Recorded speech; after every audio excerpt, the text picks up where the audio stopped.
안녕하세요. 미라클 워커입니다. 이 영상을 클릭하신 여러분, 혹시 매일 아침 일찍 일어나는 게 힘들지는 않았나요?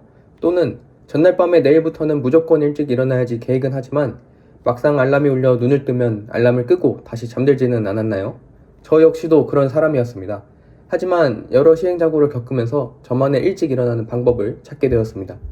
그래서 지금은 항상 아침 5시에 일어나서 하루를 시작하고 있습니다. 저의 방법이 여러분들에게도 도움이 될 수 있다고 생각해서 영상으로 한번 만들었습니다. 이 영상을 끝까지 보신다면 여러분들도 아침 일찍 일어나서 자기만의 시간을 확보할 수 있을 겁니다. 또 여러분들이 일찍 일어날 수 있도록 도움을 줄 수 있는 유용한 어플도 함께 추천해 드리겠습니다. 그럼 지금부터 영상 시작하겠습니다. 아침에 일찍 일어나는 첫 번째 방법은 전날 계획 세우기입니다. 여러분, 아침 일과의 시작은 사실 전날 저녁에서부터 시작하는 겁니다. 전날에 계획을 세우는 것과 세우지 않는 것은 정말 천지 차이인데요. 특히 아직 아침에 일찍 일어나는 게 익숙하지 않는 분들에게 계획은 필수입니다. 아침에 일찍 일어나는 게 습관이 된 사람들은 계획을 직접 작성하지 않아도 머릿속에 내일 일어나면 뭐 해야지 하는 것들이 있어요. 하지만 아직 습관으로 자리 잡지 않은 사람들은 그렇지 않죠. 계획과 목표가 없기 때문에 알람을 듣고 일어나서도 다시 잠에 들 수밖에 없는 겁니다. 그래서 저는 하루의 일과를 마무리하고 일기를 쓰고 나서 반드시 내일의 계획을 작성합니다. 이때 내일 아침에 구체적으로 어떤 행동을 하겠다라는 것도 작성합니다. 여기 보시면 일어나서 명상을 5분 동안 하고 25분 동안 책을 읽는다고 계획했습니다. 저는 자기 전에 내일 읽을 책을 미리 책상에 펼쳐 놓습니다. 이렇게 해두면 책상에 앉아서 고민하지 않고 계획을 바로 실천할 수 있었습니다. 독서를 하고 나서 40분 동안 운동하겠다라고 계획되어 있는 게 보이시죠? 운동도 마찬가지로 어떤 운동을 몇 세트 진행하겠다와 같이 구체적으로 작성합니다. 플래너 작성과 관련된 내용은 나중에 따로 영상으로 만들어서 자세하게 설명드리겠습니다. 이렇게 전날에 미리 계획을 작성하면 다음날 아침에 일어나서도 별 생각 없이 전날에 세웠던 계획을 실행하면 되기 때문에 실행력을 높일 수 있습니다. 저도 미라클 모닝을 처음에 도전했을 때 계획을 세우지 않고 했었습니다. 그런데 그렇게 하다 보니까 일어나서 무엇을 해야 하는지 막막하더라고요. 그래서 했던 방법이 전날에 미리 계획을 하는 것이었습니다. 정말 하루만 전날에 미리 계획을 하고 일어나 보세요. 계획을 달성해야 한다는 목적의식과 구체적인 행동 계획이 여러분을 행동으로 이끌어줄 겁니다. 아침에 일어나는 두 번째 방법은 알람 어플을 사용하는 것입니다. 저는 이 어플을 사용하고 나서는 아침에 일어나서 비몽사몽 하지 않았던 것 같습니다.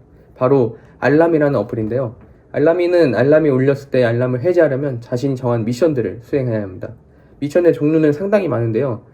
여기 어플을 보시면 정신을 깨우는 미션으로는 기억력 게임, 따라쓰기, 수학문제 풀기, 부호 맞추기와 같은 것들이 있습니다.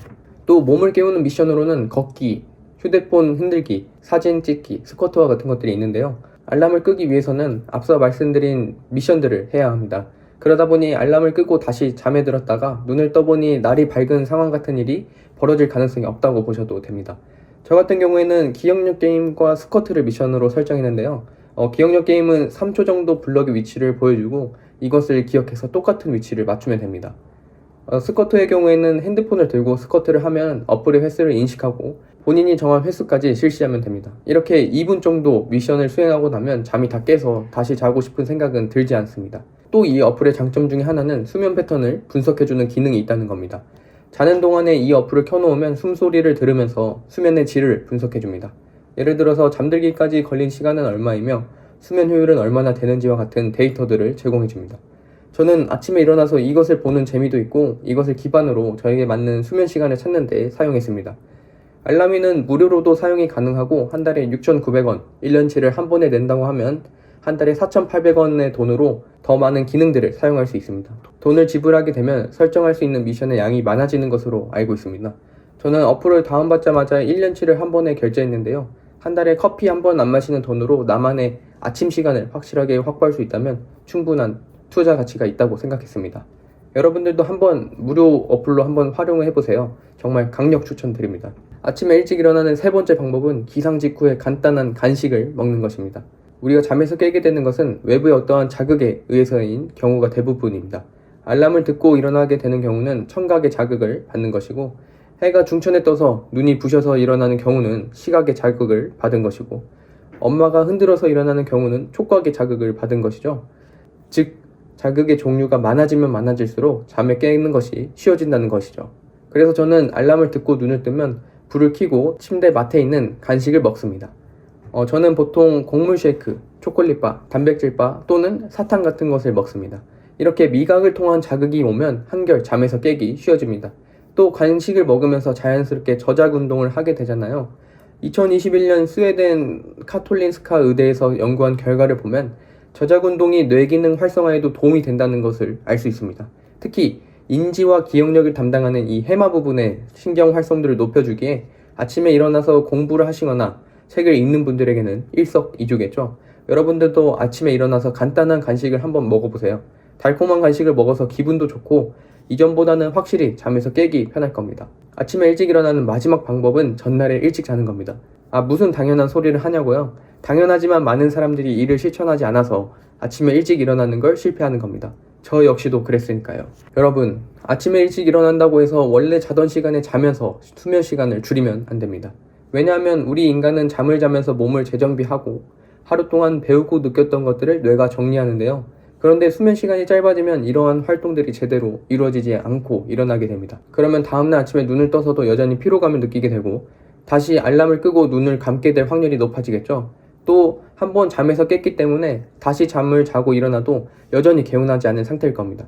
수면 시간을 줄이면서 아침에 일찍 일어나게 되면 이런 악순환에 빠지게 됩니다. 이 모든 과정은 제가 직접 겪은 것들입니다. 아마 저와 비슷한 경험을 하신 분들도 계실 겁니다. 그래서 저는 지금은 11시까지는 할 일들을 다 마무리하고 11시 30분에는 잠자리에 듭니다. 11시 30분에 자서 다음날 아침 5시에 일어나니까 5시간 30분을 자는 건데요. 저 같은 경우에는 5시간 30분만 자도 충분히 몸이 회복되는 게 느껴져서 지금은 이렇게 하고 있습니다. 여러분들도 수면 시간을 조금씩 조절해 나가면서 자신에게 맞는 수면 시간을 찾아서 취침 시간을 정하면 되겠습니다. 오늘은 여러분들에게 아침 일찍 일어나는 현실적인 방법들에 대해서 이야기해 보았는데요. 이 방법들을 그냥 보고 넘기는 게 아니라 한번 시도를 해보시면 분명히 효과가 있을 거라고 장담할 수 있습니다. 또 이 방법 말고 여러분들이 지금 하고 있는 좋은 방법이 있다면 댓글로 남겨주셔서 다른 사람들도 참고할 수 있게 해주시면 감사하겠습니다. 구독과 좋아요를 눌러주시면 더 많은 분들이 아침의 기적을 맞이할 수 있습니다. 영상 시청해주셔서 감사합니다.